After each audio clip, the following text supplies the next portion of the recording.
বাংলাদেশ ছাত্র অধিকার পরিষদ যতগুলো কলেজ রয়েছে, সোনাদ্দি কলেজ, কবি Nazrul college, Titumir college, Bangla college এবং ঢাকা কলেজের সমস্ত ছাত্র অধিকার পরিষদের নেতৃবৃন্দরা একযোগে সেন্ট্রাল ইউনিভার্সিটির পক্ষে দাঁড়িয়েছে।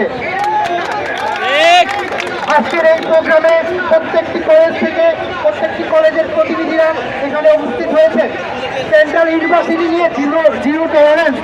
আমরা মডেল নিয়ে যারা রাষ্ট্র বুঝবে, মডেল নিয়ে যেটা যারা অংশীজন আছে তাদেরকে নিয়ে আলোচনা করে রাষ্ট্র মডেল ঠিক করবে, কিন্তু সেন্ট্রাল ইউনিভার্সিটির অধ্যাদেশ আর এক মুহূর্ত দেরি নয়।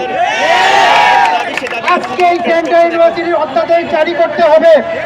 দীর্ঘ 1 বছর ধরে আমরা রাজপথে ঘুরতেছি, রক্ত দিচ্ছি, সময় নষ্ট করছি, কিন্তু এখন পর্যন্ত আমরা শুধু আশার বাণী শুনে যাচ্ছি।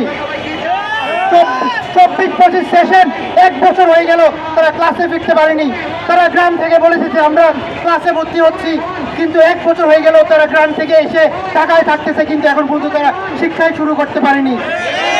তারা পরিচয় দিয়ে যে টিউশনি করে চলবে, যে পরিচয় দিতে পারছে না যে আমরা কোথায় পড়ি, কোন ইউনিভার্সিটিতে পড়ি, আইডি কার্ড পাচ্ছে না। এই দুর্দমান অবস্থায় রাষ্ট্র এই শিক্ষার্থী থেকে রাখতে পারে না। অতি শীঘ্রই এবং আজকেই ইউনিভার্সিটির অধ্যাদেশটি আমরা বাড়ি ফিরব। স্লোগান কি এখন হবে? অধ্যাদেশ কবে হবে? আজকে 1 বছর 1 দাবি, 1 বছর 1 দাবি, অধ্যাদেশ এখন দিবি। 1 বছর 1 দাবি, অধ্যাদেশ এখন দিবি। সবাইকে অসংখ্য ধন্যবাদ, সবার জন্য শুভকামনা রইল। এবং আপনারা কেউ আমাদের যারা ইন্টার রয়েছে তারা যদি এখানে আসেও বা তাদের সাথে কোনো প্রকার আপনার উস্কানিমূলক কথা বলার কোনো দরকার নাই, তারা তাদের আন্দোলন করবে, কিন্তু ইউনিভার্সিটির পক্ষে সবাই কিন্তু ইউনিভার্সিটির পক্ষে আছে। কোনো প্রকার অপৃথিবীর ঘটনা যেন না ঘটে, আমরা শান্তিপূর্ণভাবে অধ্যাদেশকে বাড়ি করবো ইনশাল্লাহ।